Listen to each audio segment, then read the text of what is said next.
Hey everybody, Fred Rock here, fredrockfisher.com, fredrockschoolaofdrumming.com. I actually ran across a friend of mine recently, and he's like, I always watch your videos and they're really cool, but why do you always give out your website?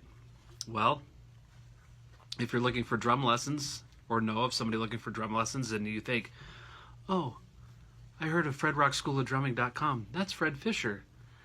He'd be really a great guy for so-and-so to take lessons from. And so then they get on my website and check out what I do and what my rates are. And they send me an email, and I send them a schedule and my available spots open, and boom, we're learning how to play the drums. And then on my personal website, that's more geared towards just my career as a musician. It doesn't have anything to do with teaching, but there is a link to my teaching site on there. And so if you're looking to hire me to play drums, that would be the avenue to go through, other than messaging me on Facebook and such. And I've gotten a couple speaking engagements at schools. Sometimes I go to different schools, and mostly their music classes, and talk about my experiences in the music business and where I've been and toured and who I've met and all that fun, happy, good stuff. Constantly getting inspired by different people for different reasons. One is a friend of mine, Matt Starr. You can follow Matt Starr on Facebook. He does tons of coaching stuff, mostly geared towards the music community, drummers but other musicians, and just constant inspiration things. Another drummer that I follow is Kenny Aronoff, who was John Cougar Mellencamp's drummer and plays for John Fogerty, and actually he plays for just about everybody. And I was watching a video of his not long ago, and I mentioned in a video, one or two videos ago, about the word co-elevate. And so an example of that happened. There was a rehearsal last night, and then the performance tonight is just, what am I bringing to the table? One is being prepared, knowing the songs, or at least having them charted out. Because with some of the stuff I do, you have to play to the click. That's a must, or they're not going to ask you to play. You got to play with the click. A lot of times there's sequencing. There might be accompaniment tracks. There might be video sequencing also, and you can't mess up. You got to know where you are, so you got to be in the moment all the time. So showing up prepared, that's number one. Number two is your attitude. I always tell all my students, and even my students at the high school, that ability's a must, but attitude is number one. So they're going to pick the guy with the great attitude and is very capable of doing the job, rather than somebody that's just mind-blowing good, but you just can't stand to be around them. So keep that in mind. But like Kenny Aronoff was saying, co-elevate. So you show up, you're ready to go, you're prepared, and then you bring this great attitude, this great energy, and you show up, and we're going to do this. And sometimes there are hiccups in a rehearsal, and there's always a hiccup playing live. My friend John Bonine always says a performance without a clam is a clam in itself.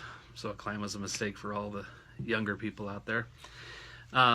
But anyway, if you just bring this energy and this great attitude, then those around you are infected by that, and then they have a great attitude, and they bring great energy, and it's this constant thing of this elevating thing going up and up and up. And I've even used that word in my day job with the guys that I oversee, and the production goes up, way better attitudes, and there's learning, and a great product being put together for our customers, and it's super awesome. And also posting on Facebook. I just like to post positive stuff. People get so wrapped up into politics and hating the president, or they like the president, and this person's after this person, and this bickering thing and it gets really ugly and quite often really vulgar. And then I watch friendships crumble because of it. And so in your day-to-day life, there's enough challenges as it is, and if you have a great attitude, you can work through those pretty easy. So I don't need to carry that extra weight of garbage on social media, you know, and sit and stew about it late at night and have my phone and I'm going to make my point and they're going to believe me because I did my research. Well, they did their research too, and they think their research. You know, who's got time for that? Show me a picture of the pizza you had for dinner and what the best new beer is, and let's get involved in those conversations. That's more inspiring and entertaining stuff than just the ugliness. The world has enough ugliness as it is. So this co-elevate thing, I'm really onto it. Really made a big difference. So Kenny Aronoff, thank you for that. And then Matt Starr, thank you for always inspiring me. And one other last thought is that Kenny Aronoff said, dreams are just wishes unless you write them down. So, like, I have this studio. I had this vision of building a studio where I could just rehearse on my own. I didn't have to go rent a rehearsal space. So, part of my writing my dreams down is you know, I have a certain amount of construction skills. So, I figured out how I was going to design the room, what materials I was going to need, and made a list. Then I went to the store and I wrote down how much everything cost and totaled it up, and then thought, okay, I can frame the walls because it only costs X amount of dollars.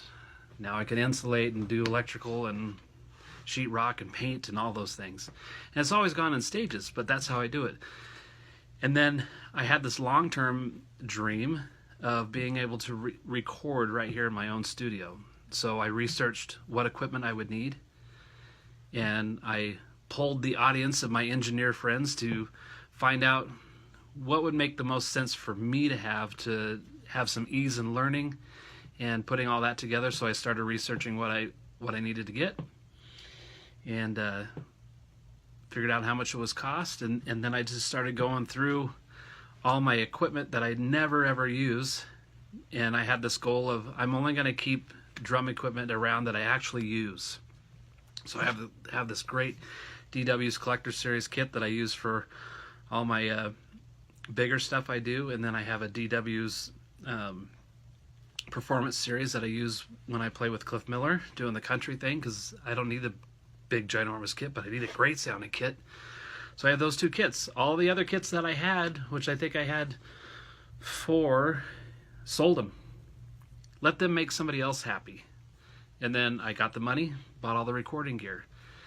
And without even advertising that yet, I've already recorded 3 songs for 3 different artists. And it's awesome. And I'm learning a lot, and it's really cool. So your dreams are only wishes unless you write them down. So there you go. I kind of rambled tonight, but my soul was thirsty. It was dehydrated. I had a great night of worship playing music, and I'm ready to get through the rest of the week. So, Steve Alderetti, thank you for having me. It was awesome. Hey guys, have a great night and have an awesome rest of your week. Okay?